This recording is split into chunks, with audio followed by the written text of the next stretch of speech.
Bonjour à toi qui est derrière ton écran, ici c'est Noël de KitCreaNet et aujourd'hui on va continuer à évoluer dans le monde des mock-ups pour réaliser cette fois-ci une présentation de double page de magazine comme l'image que vous avez sous les yeux. Alors pour illustrer un petit peu ce tutoriel, on va se mettre en contexte. Vous êtes une personne qui travaille dans la conception d'un magazine animalier, comme celui que vous avez sous les yeux, et puis on va imaginer que chaque semaine vous deviez produire une double page pour la mettre dans votre blog. Vous voulez sortir une double page du magazine et la montrer dans votre blog, par exemple, pour communiquer sur les derniers articles du magazine. Eh bien, c'est exactement ce que nous allons réaliser. On va utiliser un mock-up pour présenter cette double page, mais sachant que le magazine va changer toutes les semaines et qu'on est potentiellement amené à choisir plusieurs doubles pages, eh bien, on va utiliser une fonction très intéressante qui permet d'intégrer un fichier Affinity Publisher au sein d'un document Affinity Photo pour non seulement pouvoir choisir facilement les pages que l'on veut afficher en appliquant automatiquement tous les effets qu'on aura intégrés à notre mockup, mais vous allez voir qu'il sera également très facile de changer de magazine puisque évidemment le magazine, s'il sort de manière régulière toutes les semaines, tous les mois, ce sera jamais le même et vous allez voir qu'on va pouvoir changer tout ça très facilement. Trêve de bavardage, on démarre avec Affinity Photo. Donc on bascule dans Affinity Photo, hop, et on arrive sur cette image. Alors cette image, c'est tout simplement un petit modèle que je vais utiliser pour fabriquer notre mock-up. J'ai pris le magazine de ma ville, je l'ai mis sur une table et je l'ai pris en photo avec mon iPhone, tout simplement. Et donc je l'ai envoyé sur mon Mac. On va utiliser cette image-là comme modèle pour la déformation de nos pages. Alors ce qu'on va faire, c'est qu'on va aller chercher notre fichier Affinity Publisher qui est ici, Animal Mag, et je vais le faire glisser sur ma zone de travail, tout simplement en lâchant le bouton ici.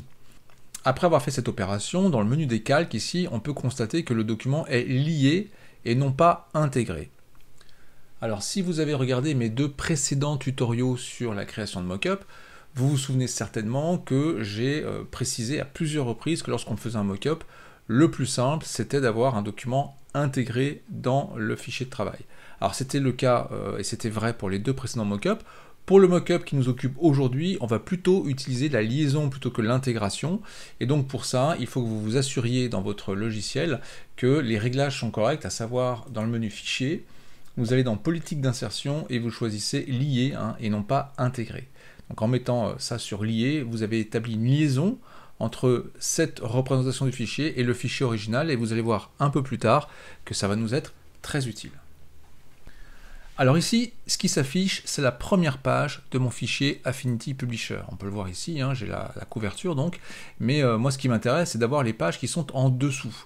Donc je vais retourner dans mon Affinity Photo, et là, ce que je peux constater, c'est qu'au niveau de la barre d'outils là-haut, on voit bien que c'est un document lié, donc ça c'est toute la puissance de la liaison qui existe entre les différents outils de la gamme Affinity. Et comme Affinity Photo a tout à fait détecté que c'était un document Affinity Publisher, et que ce document Affinity Publisher est composé de pages, eh bien je vais pouvoir choisir ici les pages qui m'intéressent. Donc là, si je passe sur la page 2.3, j'ai bien la page 2 et 3 qui apparaît ici. Alors là, j'ai un autre problème. Moi, ce que je voudrais, c'est avoir les pages indépendantes, puisque je vais avoir besoin de prendre chaque page et de la déformer pour lui faire épouser le modèle qui est derrière. Donc pour ça, il va falloir qu'on aille modifier un petit réglage dans Affinity Publisher, puisque pour le moment, mon document est affiché sous forme de planche, et là ce qu'on va lui demander c'est de l'afficher sous forme de page. Alors pour ça je vais dans le menu fichier, ici je vais dans configuration du document. Dans la fenêtre qui s'ouvre ici au niveau de l'onglet modèle, je vais décocher ici double page pour avoir des pages uniques. Je clique sur OK et là hop, toutes mes pages apparaissent les unes à la suite des autres. On n'est plus sur un modèle double page mais bien sur des pages indépendantes. Donc là je vais retourner sur mon document Affinity Photo et on voit effectivement ici que cette fois-ci j'ai bien une seule page et non pas une double page. Donc je vais ici prendre cette page et puis l'adapter un petit peu à la taille approximative de la page qui est derrière pour pouvoir la déformer un peu plus tard. Et ce que je vais faire, c'est que je vais tout de suite la dupliquer cette page puisque je vais avoir besoin de deux pages et donc mon document étant lié ici, je vais aller sur le calque et je vais utiliser le raccourci clavier commande J pour dupliquer ce calque. J'ai donc une deuxième occurrence ici et je vais déplacer ici ma double page. Donc ici c'est la page 2, ce que je voudrais ici par contre c'est la page 3, donc je vais simplement ici changer de page dans mon document et j'ai bien la page 3 de mon document Affinity Publisher qui apparaît. Une fois qu'on a fait ça, on va pouvoir commencer à travailler sur la déformation de nos pages. Donc pour ça on va pousser un petit peu celle-ci et on va s'occuper de cette page-ci.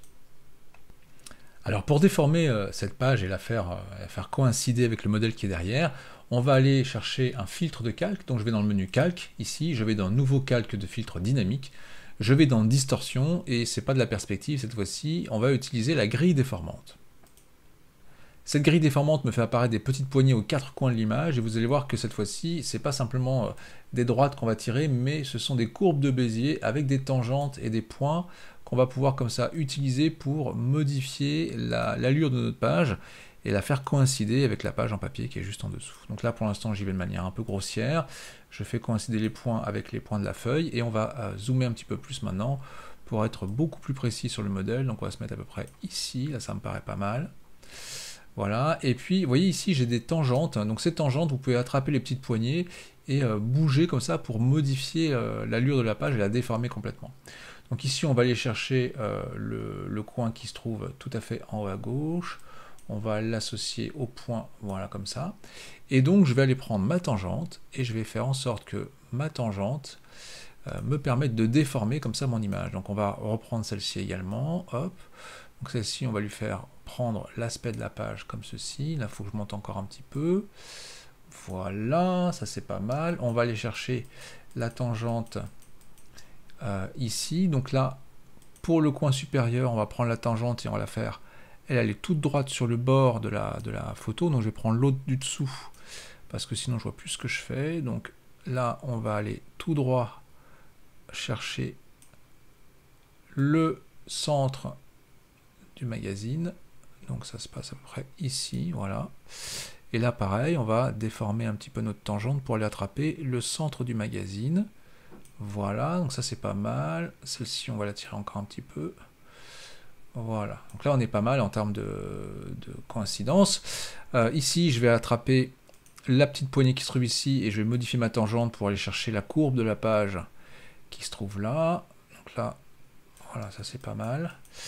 Ici, je suis bien sur le bon coin. On va prendre la tangente pour voir un petit peu ce que ça donne. Donc voilà, on était plutôt comme ça. Hop. Et là, je vais jouer un peu avec celle-ci pour récupérer une courbure à peu près correcte par rapport à la page du dessous. Hop, on va descendre un petit peu. Voilà, ça me paraît pas mal. Voilà, on n'est pas besoin d'être très précis puisque en fait elle sera, on va pas la regarder si près l'image, hein, donc là ça va très très bien. Ici on va jouer un petit peu avec la tangente aussi pour aller coller le bord de l'image comme ceci, très bien, et ça c'est bon, on n'y touche pas. Donc si je regarde un petit peu mon image ici, elle est pas mal, j'ai une petite déformation là, donc on va peut-être tirer un petit peu la tangente qui est ici, voilà, pour redonner à ça quelque chose de correct. Et voilà pour notre page de gauche, je valide. On va faire le même travail pour la page de droite, donc je vais aller chercher ici l'image en question, et je vais faire la même chose, calque, nouveau calque de filtre dynamique, je vais choisir une distorsion et une grille déformante. Et on recommence, hein, on fait exactement la même chose, je vais aller positionner mes petits points le plus près possible des endroits, des coins de mes pages, en dessous, voilà, hop. Comme ceci, et on va aller jouer avec nos petites poignées et nos petites tangentes pour donner à notre document la forme qu'il est censé avoir pour reproduire comme ça la courbure des pages. Hop, ici on va prendre la tangente qui est ici, là ça c'est assez facile, on va lui faire suivre le bord de la page, hein, tout simplement, voilà. Je vais chercher l'autre tangente parce que pour l'instant je vois pas ce que je fais. Voilà, donc on va aller chercher le bord de la page ici, le bord de la page ici, voilà. On va déplacer légèrement cette petite poignée là, et on va travailler maintenant la tangente en bas à gauche. Donc toujours pareil, on va aller chercher la courbe de notre modèle, donc là on est pas mal. Là je me rends compte que le petit point, il mériterait d'être un petit peu plus avancé comme ceci. Voilà, ça c'est bien, hop. Jouer un peu encore une fois sur la tangente pour trouver la meilleure courbe. Voilà, ça me paraît pas mal. La tangente ici on va la ramener vers le bord de l'image, on va aller chercher la tangente du dessus, pareil, hop, je vais choisir d'aller taper pile poil le centre du magazine. Voilà, là on va corriger un petit peu en haut, ça manque un petit peu de courbure, on tire sur la poignée comme ça pour augmenter la courbure de notre page. Voilà, je recule, ça me paraît pas mal du tout ça. Je valide. Alors en fait, pas trop finalement, puisque là je me rends compte qu'en bas j'ai mangé un petit peu sur le modèle. Ça devrait pas être si collé au bord, en fait, c'est des petites pages là qui devraient être visibles. Donc on va modifier notre effet. Alors ce qui est intéressant avec les filtres de calque dynamique, c'est que c'est non destructif et qu'en plus on peut revenir dessus. Donc on peut modifier les effets qu'on a fait. Pour ça c'est très simple, hein. Je vais double-cliquer sur le symbole ici de la déformation, hop, et je retrouve mes petites poignées et mes petites tangentes que je vais pouvoir de nouveau modifier. Donc là, effectivement, si on regarde le modèle en dessous, hein, oui, voilà, c'est sur le blanc hein, qu'il faut que je m'aligne et pas sur le noir. Donc voilà, là, on avait perdu un peu d'épaisseur. Voilà, là, c'est un petit peu mieux. Ici, on va descendre légèrement celle-ci. Voilà, là, c'est plus correct. Là, on est conforme au modèle. Je valide. Bon ben voilà, il est pas mal notre petit mock-up. On a notre page 2 et notre page 3 qui s'affichent de fort jolie manière. Et maintenant ce qu'on va faire, c'est qu'on va afficher la page 3 et la page 4. Et alors pour faire ça, j'ai pas besoin de refaire tout le travail hein, qu'on vient de faire, puisque je vous rappelle qu'on a un document Affinity Publisher qui est lié. Ce document Affinity Publisher contient donc toutes les pages de ma publication, hein. Et donc, si je sélectionne la vignette ici dans la liste des calques, ma vignette est sélectionnée, je peux ici changer la page que je souhaite afficher dans mon document. Donc là, c'est la page 2, et je vais lui demander d'afficher la page 4. Alors vous voyez ici, il ne l'a pas fait, il ne l'a pas modifié. Alors ça arrive de temps en temps sur Affinity Photo, je pense que c'est un petit bug qui sera prochainement corrigé dans une prochaine mise à jour.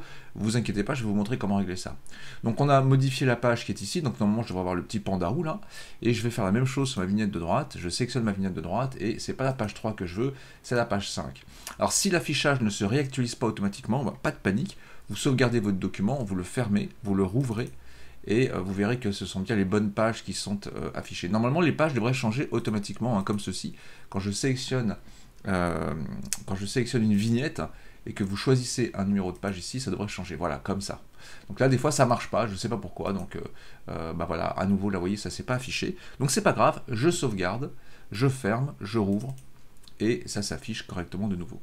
Donc l'idée c'est de voir qu'effectivement vous avez bien toutes les pages de votre document qui sont affichées et qu'on peut comme ça maintenant les afficher comme bon nous semble.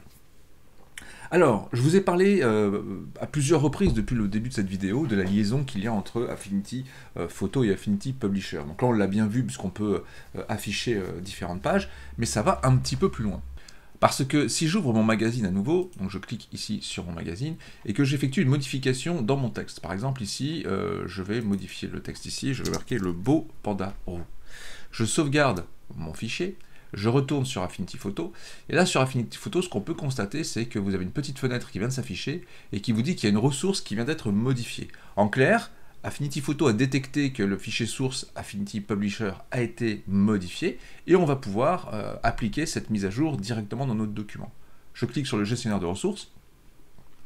Ici s'affichent donc les ressources liées dans mon document, donc j'en ai qu'une seule, hein, c'est le magazine, et je vais cliquer sur mettre à jour. En faisant ça, je viens de mettre à jour ma page de texte. Et évidemment, hein, tout a été intégré dans le cadre de ma déformation. Hein. La page s'affiche mise à jour, mais dans ma déformation. C'est grâce à l'aspect non destructif des filtres de calque dynamique. Donc voilà, donc si je retourne à nouveau dans mon magazine et que je refais la modification inverse, j'enlève le mot beau ici, je sauvegarde à nouveau mon travail, je repasse sur Affinity Photo, j'ai de nouveau le gestionnaire de ressources qui s'affiche et qui m'indique que la ressource a été modifiée, on va cliquer sur le gestionnaire, on met à jour et j'ai de nouveau mon texte à jour dans mon document Affinity Photo. Alors, on peut changer les pages, les mises à jour se font de manière totalement automatique dans notre mock-up, et donc ça c'est vraiment super. Et on va se remettre à nouveau dans les bottes du journaliste, du maquettiste dont je vous parlais en introduction de la vidéo pour cette fameuse mise en contexte. Ça c'était le magazine de la première semaine, et puis la semaine suivante j'ai un autre magazine, j'ai ce magazine-ci. Voilà, donc là c'est le magazine du mois qui suit, c'est toujours un magazine animalier, mais cette fois-ci on parle de la girafe. Et puis on va parler également du lion. Voilà, donc j'ai à nouveau 4 pages dans mon magazine et j'ai besoin de faire mon mock-up pour présenter une double page dans Affinity Photo comme je l'ai fait juste avant. Alors ici, on va retourner dans Affinity Photo. Je vais aller dans le menu Fenêtre, je vais afficher le gestionnaire de ressources. J'ai ici mon Animal Mag qui est lié, c'est ce qu'on a vu depuis tout à l'heure, et cette fois-ci je ne vais pas faire de mise à jour, mais je vais remplacer ce fichier. Donc je vais remplacer mon Animal Mag par mon Animal Mag 2, c'est le magazine de la nouvelle semaine. Je clique dessus, et automatiquement, ma mise à jour a été effectuée dans mon document. Donc vous voyez que maintenant, semaine après semaine, je pourrais très rapidement aller chercher une double page de mon magazine pour en faire un petit mock-up que je pourrais présenter dans mon blog ou dans mon site internet, peu importe. Alors là, notre mock-up est terminé. Alors on pourrait l'améliorer un petit peu, hein. Là, ici, mes pages sont très très lumineuses, hein. Si je regarde un petit peu les pages de mon modèle, on était sur un niveau de clarté, de lumière un petit peu plus faible. Donc on pourrait modifier encore un petit peu ce mock-up, hein, comme je l'ai fait par exemple ici, en rajoutant quelques petits filtres pour gérer la lumière, le contraste, etc. Je ne vais pas le faire ici, ça va éviter de faire une vidéo trop longue. Je vous mettrai donc le fichier, ainsi que toutes les images sources, tous les fichiers Affinity Photo, Affinity Publisher, en lien dans la description de cette vidéo, comme ça vous pourrez récupérer ces éléments et vous faire la main dessus. D'ailleurs, dites-moi en commentaire hein, si vous avez réussi à intégrer ces petits éléments aussi. Voilà, en tout cas, j'espère que cette vidéo vous a plu, j'espère qu'à nouveau vous avez appris des choses, et j'espère que vous serez en mesure d'utiliser tout ça, soit pour vos loisirs, soit pour votre travail, peu importe. N'hésitez pas à me le dire en commentaire, ou vous pouvez également me contacter directement par mail. Je vous souhaite à tous une très agréable journée, et je vous dis à très bientôt sur KidCranet. Bye bye.